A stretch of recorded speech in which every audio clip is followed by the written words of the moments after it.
Shalom saudara dan saudari, para jemaat Tuhan yang saya kasihi. Kita bersyukur pada hari ini kita dapat membuat kebaktian kita secara online. Sekali lagi, saya berharap saudara dan saudari dimanapun Anda berada dalam keadaan yang sehat, dapat menjaga diri dengan baik dan mengikuti peraturan SOP yang telah ditetapkan oleh kerajaan. Saudara, meskipun dalam keadaan kita tahu sekarang ini sudah lama kita tidak berkumpul, gedung-gedung gereja, bangunan banyak ditutup, saudara. Tetapi saya berharap, saudara, bahwa hatimu tidak tertutup. Biarpun bangunan itu tertutup, tapi hati kita tidak tertutup untuk Tuhan. Amin. Dan juga mulut kita tidak tertutup untuk memuji, untuk berdoa kepada Tuhan. Dan juga yang paling penting, saudara, jangan Alkitab kita juga tertutup untuk dibaca. Biarkan ianya semuanya terbuka. Bangunan gereja boleh tertutup, saudaraku. Banyak hal yang boleh disekat, tetapi saudara, kita tidak disekat untuk berbuat baik. Kita tidak disekat untuk terus bertumbuh dalam Tuhan. Kita tidak disekat untuk tetap memuji, menyembah Dia dalam keadaan apapun, saudara. Jadi, jangan putus asa dalam keadaan kita menanti keadaan reda dan keadaan yang lebih baik. Saya berharap bila kita sudah dibenarkan untuk berkumpul nanti, kita sama-sama datang, sama-sama berkumpul, memuji, menyembah Tuhan.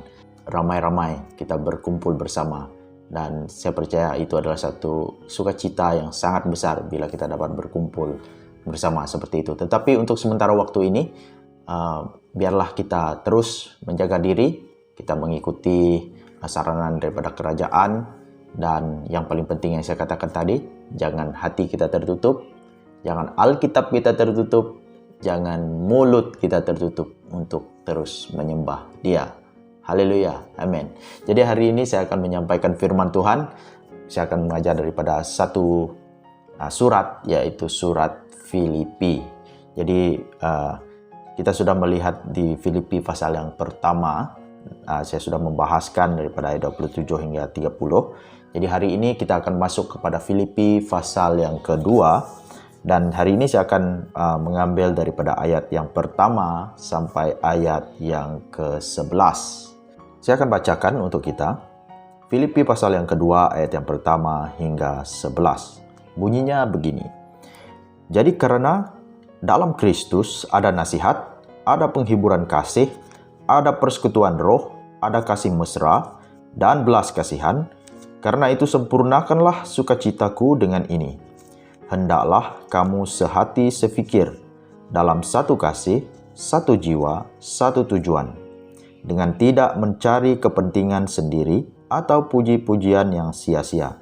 Sebaliknya, hendaklah dengan rendah hati yang seorang menganggap yang lain lebih utama daripada dirinya sendiri. Dan janganlah tiap-tiap orang hanya memperhatikan kepentingannya sendiri, tetapi kepentingan orang lain juga. Hendaklah kamu dalam hidupmu bersama menaruh pikiran dan perasaan yang terdapat juga dalam Kristus Yesus, yang walaupun dalam rupa Allah tidak menganggap kesetaraan dengan Allah itu sebagai milik yang harus dipertahankan, melainkan telah mengosongkan dirinya sendiri dan mengambil rupa seorang hamba dan menjadi sama dengan manusia. Dan dalam keadaan sebagai manusia, ia telah merendahkan dirinya dan taat sampai mati, bahkan sampai mati di kayu salib. Itulah sebabnya Allah sangat meninggikan Dia dan mengaruniakan kepadanya nama di atas segala nama, supaya dalam nama Yesus bertekuk lutut segala yang ada di langit dan yang di atas bumi dan yang di bawah bumi, dan segala lidah mengaku Yesus Kristus adalah Tuhan bagi kemuliaan Allah Bapa. Haleluya. Jadi hari ini saya mengambil satu tema daripada teks ini, yaitu jalan kerendahan hati, ataupun dalam bahasa Inggris, the path of humility. Jalan kerendahan hati. Mengapa saya mengambil tema ini? Karena kalau kita membaca daripada pasal ini, bab yang kedua ini, kalau kita membaca secara natural, kita akan mendapati bahwa pokok pikiran yang Paulus ingin sampaikan kepada mereka adalah soal tentang perpaduan ataupun kesatuan, ya. Tetapi kesatuan itu hanya dapat dicapai melalui kerendahan hati. Jadi itu yang akan kita lihat secara keseluruhan nanti. Jadi mari kita lihat daripada ayat yang pertama, di mana dikatakan di sini, jadi karena dalam Kristus ada nasihat, ada penghiburan kasih, ada persekutuan roh, ada kasih mesra, dan belas kasihan. Ya, kalau di dalam bahasa Yunani dia menggunakan sebenarnya bukan bunyi ayatnya bukan sebegini ya. Kalau dalam bahasa Inggris pun tidak sebegini bunyinya. Sebenarnya bunyinya seperti jika di dalam Kristus ada. Dia menggunakan perkataan if, jika. Ya, tetapi dalam bahasa Indonesia menggunakan dalam Kristus, dia direct saja. Memang bukan jika lagi sebenarnya. Sebenarnya memang dalam Kristus ada nasihat. Ya, memang ada penghiburan, kasih. Ya, ada persekutuan roh, ada kasih mesra dan belas kasihan. Jadi dalam Kristus ada semua ini. Adanya kasih, ada penghiburan, ada nasihat. Ya. Dan ini ditujukan kepada jemaat di Filipi. Dan apa yang terjadi di Filipi, ya seperti jemaat-jemaat lain juga. Dan saya percaya masalah ini sebenarnya sangat biasa. Di mana-mana gereja, di mana-mana kelompok, suatu pertumbuhan, suatu bahkan keluarga, daripada unit keluarga sampai kepada community, kepada persekutuan-persekutuan yang lain, bahkan di dalam gereja. Masalah yang sering terjadi adalah soal pepecahan, ya, soal orang tidak bersatu padu. Ada kelompok-kelompok tertentu di dalam suatu persekutuan tersebut. Jadi di dalam gereja Filipi juga ada isu-isu yang seperti ini yang terjadi di kalangan mereka. Ada kumpulan-kumpulan tertentu yang mungkin ya terjadi pepecahan sedikitlah, dan mungkin kita tidak tahu, tetapi saya percaya bahwa masalah yang common ataupun sangat biasa di mana-mana pun, ya, di mana gereja pun akan ada masalah seperti ini, dan tidak terkecuali gereja kita pun mungkin mengalami masalah yang sama. Dan saya menggunakan kata mungkin, tetapi ya pasti saudara, memang ada. Bahkan di dalam keluarga kita sendiri, kita mungkin tidak ngam, ya. Ada pikiran-pikiran yang berbeda-beda. Dan itu terjadi, dan itu sangat biasa, sangat common terjadi. Jadi Paulus menggunakan di sini mengatakan di dalam Kristus ada nasihat. Ya, memang ada nasihat. Kita saling boleh menasihati, ada ruang untuk kita menasihati dan menerima nasihat. Ya. Jangan kita pikir bahwa kita hanya ada hak untuk memberi nasihat, tapi ingat juga bahwa kita juga harus belajar menerima nasihat. Saudara, banyak orang pikir bahwa dia sudah berpengalaman, dia sudah lebih tua, dia sudah tahu, udah makan garam, dia hanya memberi nasihat, tetapi dia sendiri tidak pernah mau menerima nasihat. Itu pun tidak sihat, saudara. Kalau kita mau menjadi seorang yang sihat di dalam Tuhan, kita belajar bukan hanya memberi, tapi juga kita belajar menerima nasihat daripada saudara dan saudari dalam Tuhan. Dan dalam Kristus juga ada penghiburan. Ada penghiburan. Dari mana kita menemukan penghiburan ini? Ya, kita menemukan penghiburan dari Roh Kudus, melalui firman Tuhan yang kita baca, melalui saudara dan saudari kita yang mendorong kita, memberikan penghiburan kepada kita. Wah, di dalam tubuh Kristus itu sendiri ada nasihat, ada penghiburan. Begitu juga persekutuan. Ya, walaupun sekarang ini kita tidak dapat berkumpul, kita tidak dapat melakukan aktiviti secara keramaian seperti yang dulu, tetapi saudara masih di dalam roh, dalam persekutuan. Sebenarnya kita masih bersatu di dalam Tuhan. Ya, meskipun sekarang ini Anda hanya menonton melalui YouTube, tetapi saudara, kita memiliki iman yang sama. Kita memiliki roh yang sama, yaitu Roh Kudus yang mengikat kita. Dan Roh Kudus bersama dengan saya, hadirat Tuhan bersama dengan saya, juga bersama dengan Anda. Kita ada di dalam persekutuan roh, saudaraku. Dan begitu juga ada kasih mesra, dan seharusnya ada belas kasihan antara satu sama lain. Ya, dan inilah jemaat yang Tuhan maukan. Jadi apa yang Paulus katakan di ayat yang kedua, dia masuk ayat yang kedua mengatakan, karena itu sempurnakanlah sukacitaku dengan ini. Ya. Jadi dia kata sempurnakanlah sukacitaku dengan ini. Jadi apakah itu? Jadi sebelum saya masuk ke situ, kita melihat di dalam kitab Filipi ini, seperti yang sudah saya katakan beberapa minggu lalu, ketika Paulus menulis surat ini, dia menulis dengan hati yang gembira, hati yang bersukacita. Dan dia di setiap bab ini, daripada pasal yang pertama sehingga pasal yang keempat, semuanya ada mengandung perkataan sukacita. Dan tidak terkecuali dalam pasal yang kedua. Tapi di pasal yang kedua ini, dia mengatakan, karena itu sempurnakanlah sukacitaku dengan ini. Ya, apakah itu? Ya. Jadi kalau kita melihat di pasal yang pertama, Paulus sudah mengatakan saya bersukacita bila saya mengingat kamu. Ya, dia mengucap syukur setiap kali kalau dia mengingat tentang jemaat di Filipi. Dia berdoa dan selalu bersukacita bila mengingat tentang mereka. Tapi saudara, sepertinya Paulus, tetapi di bab kedua kata, sempurnakanlah sukacitaku dengan ini. Ada sesuatu di sini, saudara. Sepertinya Paulus mengatakan, ya saya bersukacita karena kamu masih dalam iman. Saya bersukacita karena kamu masih tetap giat, katanya. Ya, masih menjadi orang Kristen.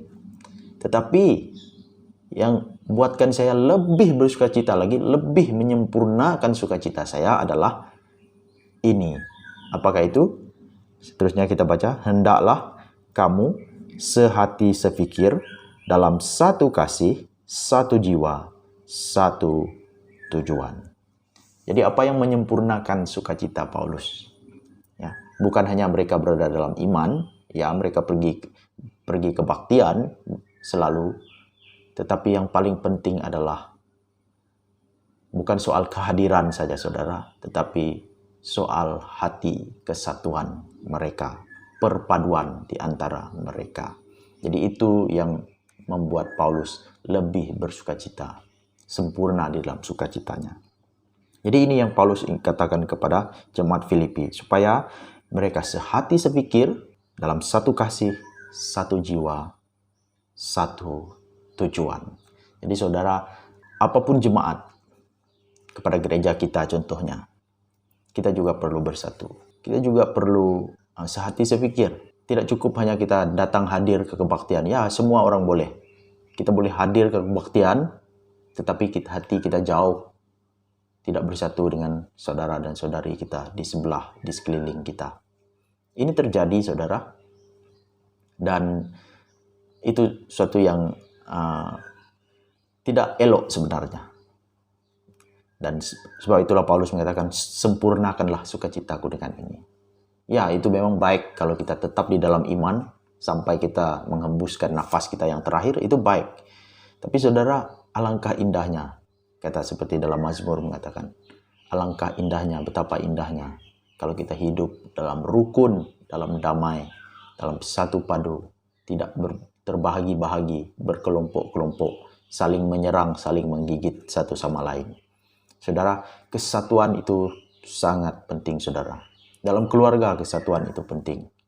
Ada satu tujuan, dan itu yang menentukan arah, yang membuatkan keluarga itu bahagia. Jika ada satu kasih, satu tujuan, dan adanya kesepahaman di dalam itu. Begitu juga di dalam gereja. Gereja juga sama, hal yang sama. Jadi dikatakan, seterusnya dikatakan di ayat yang ketiga, dan di sini saya sudah masuk kepada tema yang saya ingin sampaikan, yaitu yang mengatakan dengan tidak mencari kepentingan sendiri atau puji-pujian yang sia-sia, sebaliknya hendaklah dengan rendah hati yang seorang menganggap yang lain lebih utama daripada dirinya sendiri. Jadi bagaimana untuk mencapai kesatuan ini? Ya, bagaimana untuk mencapai perpaduan, kesatuan, sehati sepikir ini dalam satu kasih, satu jiwa, satu tujuan ini. Ya, di ayat yang ketiga dimulai dengan kata dengan. Nah, inilah cara dia. Dengan tidak mencari kepentingan sendiri atau puji-pujian yang sia-sia. Ya, sebaliknya hendaklah rendah hati, seorang menganggap yang lain lebih utama daripada dirinya sendiri. Jadi saudara, bagaimana untuk kita mencapai kesatuan, perpaduan itu adalah dengan, jadi kita melihat di sini, dengan tidak mencari kepentingan sendiri. Mementingkan diri sendiri itu suatu yang merusakkan saudara, destruktif, itu menghancurkan, ya, apapun, dimanapun, di mana kelompok sekalipun, jika ada kepentingan diri sendiri, itu tidak akan bertahan lama. Ya, kalau seorang pemandu yang hanya mementingkan diri sendiri, dia pikir jalan raya itu dia sendiri yang punya, seolah-olah dia yang punya, ya. Bapak dia yang buat, kata kita kan. Tapi apa implikasinya kepada orang lain? Apa kesannya kepada orang lain?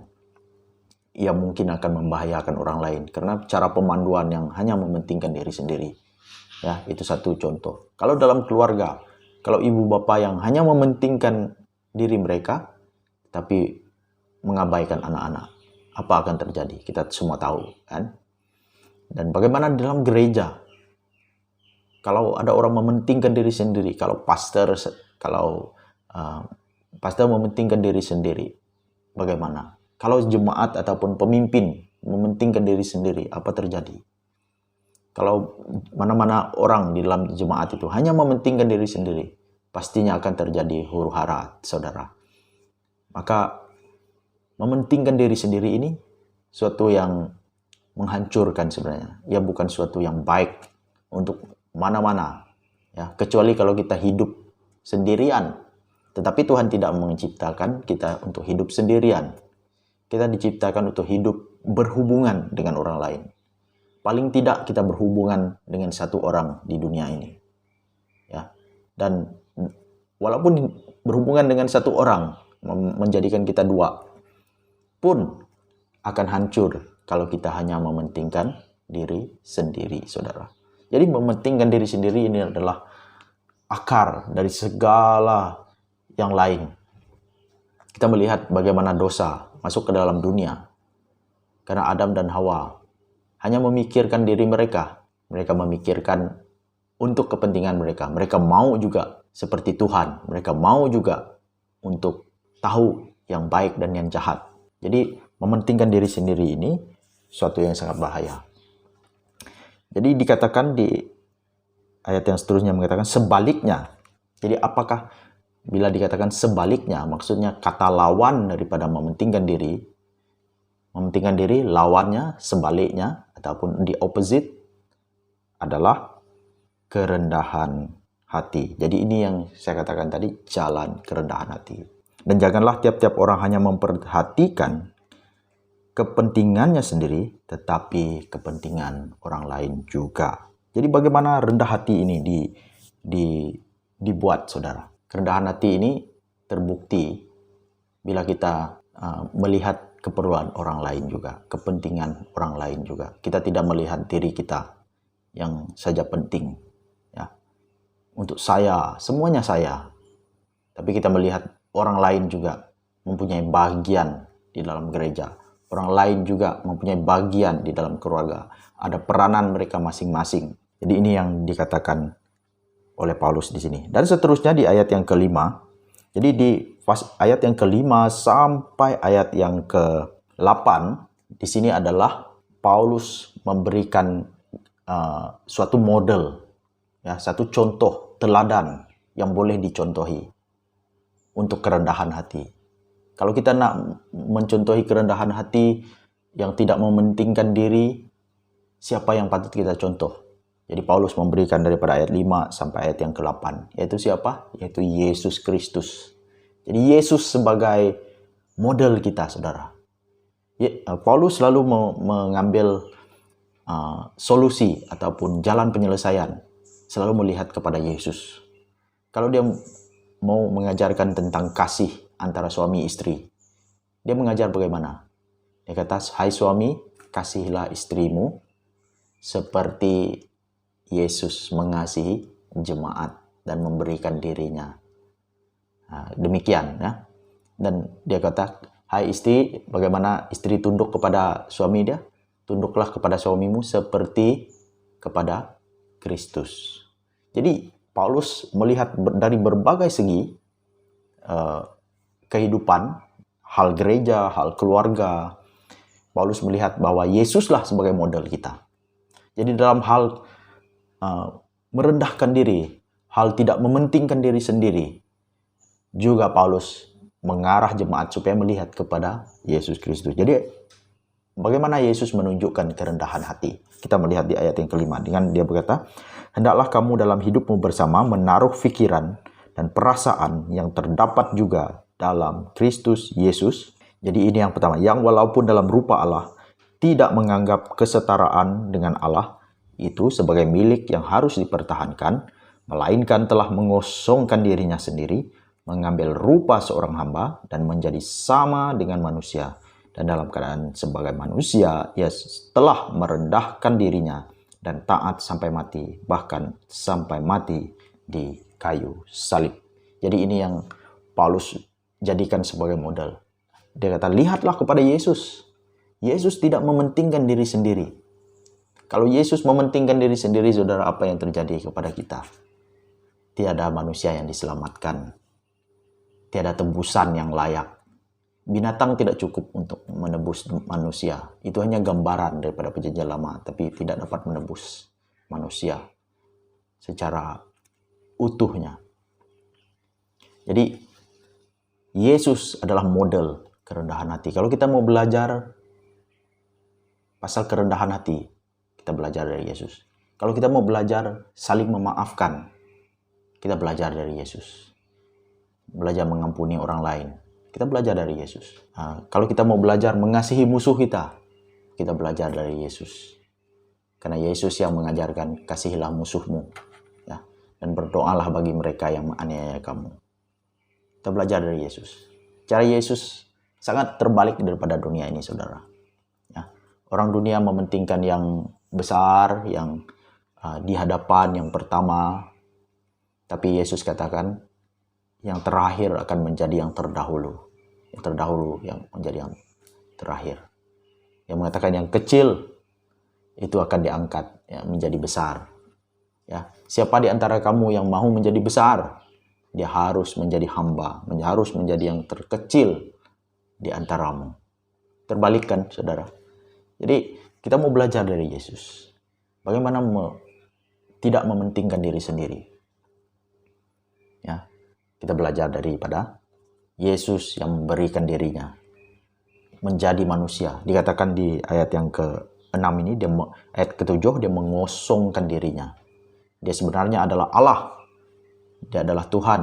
Dalam Yohanes 1 ayat 1 mengatakan, pada mulanya adalah firman. Firman itu adalah dia. Dan firman itu bersama dengan Allah. Dan firman itu adalah Allah. Dia sebenarnya setara dengan Allah. Dan tetapi apa yang terjadi? Dia mengosongkan dirinya. Maksudnya dia meninggalkan kemuliaannya dan dia turun mengambil rupa yang hina, yaitu menjadi manusia yang kelihatan lemah, yang sama bergelumang dalam kehidupan yang menderita di dunia. Tetapi saudara, itulah Tuhan kita. Banyak di dalam sejarah orang mau menjadi Tuhan, tetapi Tuhan yang kita sembah, Tuhan yang telah turun menjadi manusia, merendahkan dirinya. Ya, dia sepatutnya dipuji, disembah, tetapi dia turun dan dia melayani, dan dikatakan dia taat sampai mati, bahkan mati di kayu salib. Dia mengambil yang paling hina, yang paling kejam, Yesus ambil itu ke atas dirinya. Jadi bagaimana kita mau merendahkan diri? Kita lihat kepada Yesus. Saat kita merasa diri kita penting, kita lihat kepada Yesus. Apakah Yesus bersikap sedemikian? Saat kita rasa marah, kita tidak mau mengampuni orang lain, baik dalam rumah kita, orang di dalam keluarga kita, saudara marah kita, ataupun para jemaat kita. Saat kita marah, saat kita tidak mau mengampuni, sepertinya kita keras, saudara. kita lihat kepada Yesus. Apakah itu sikap Yesus? Apakah Yesus melakukan hal yang sama? Kalau Yesus mengampuni, kita tidak ada alasan untuk tidak mengampuni. Kalau Yesus merendahkan diri, kita tidak ada alasan untuk tidak belajar merendahkan diri kita. Saudara, jalan kepada kesatuan, jalan kepada itu adalah melalui jalan kerendahan hati. Jadi di ayat yang ke-9, 10, dan 11, sebab itulah Allah meninggikan Yesus dan meletakkan dia tinggi. Kalau kita mau seperti Yesus, kita selalu menyanyi lagu Ku mau sepertimu Yesus. Kalau kita mau seperti Yesus, saudara, kita belajar seperti dia. Kita jadi yang terkecil. Kita melihat kepentingan orang lain. Walaupun di saat pandemik ini, saudara, kita masih boleh melihat kepentingan saudara-saudara kita. Kita lihat apa yang perlu, yang kalau kita digerakkan oleh Tuhan, kita melihat ada keperluan, kita boleh menolong, kita boleh memberi dorongan, nasihat, dan sebagainya. Dan saya melihat pandemik ini sebagai satu masa berhenti, masa berehat sebenarnya. Untuk kita menilai semula gereja, bagaimana kehidupan gereja, bagaimana kehidupan rohani kita. Saya mau membawa kita supaya kita melihat kembali, merenung kembali bagaimana kehidupan rohani kita dalam saat pandemik ini. Bagaimana kita menjalani gereja. Mungkin gereja kita sebelum ini saling menikam dari belakang satu sama lain. Mungkin ini saat kita untuk membentuk semula, restructure, untuk membina semula. Kita berhenti seketika tidak berkumpul. Tapi saya harap kita berkumpul. Bila kita berkumpul sekali lagi, ya ada sesuatu yang baru. Ada kasih, ada penghiburan, ada nasihat, ada kesatuan, saudara. Bagaimana melihat kepada Kristus. Tapi saya berharap semua ini bermula daripada rumah saudara dan saudari. Praktislah ini daripada rumah Anda. Belajar ini daripada rumah Anda. Ya, jadikan Yesus sebagai teladan dalam kehidupan kita. Jadi saudara, saya tidak berkongsi panjang, tapi apa yang dapat saya rumuskan di sini adalah ajakan. Yang pertama adalah ajakan untuk bersatu. Ya, kesatuan ini penting. Bersatulah di dalam keluarga, bersatulah di dalam gereja, bersatulah di dalam persekutuan-persekutuan kita. Dan bagaimana caranya? Yaitu tidak mementingkan diri. Ingat tadi bahwa kepentingan diri hanya merusakkan. Tetapi sebaliknya, yang Tuhan mau adalah kerendahan hati. Orang yang merendahkan hati akan ditinggikan oleh Tuhan. Dan bagaimana kita merendahkan hati? Belajar merendahkan hati. Kita melihat kepada Yesus. Yesus yang telah turun, yang menjadi manusia seperti kita, yang taat sampai mati. Ya. Dan saya berharap firman ini mendorong kita semua pada hari ini. Haleluya. Amin. Terima kasih saudara. Kita berjumpa lagi di minggu yang akan datang. Terima kasih.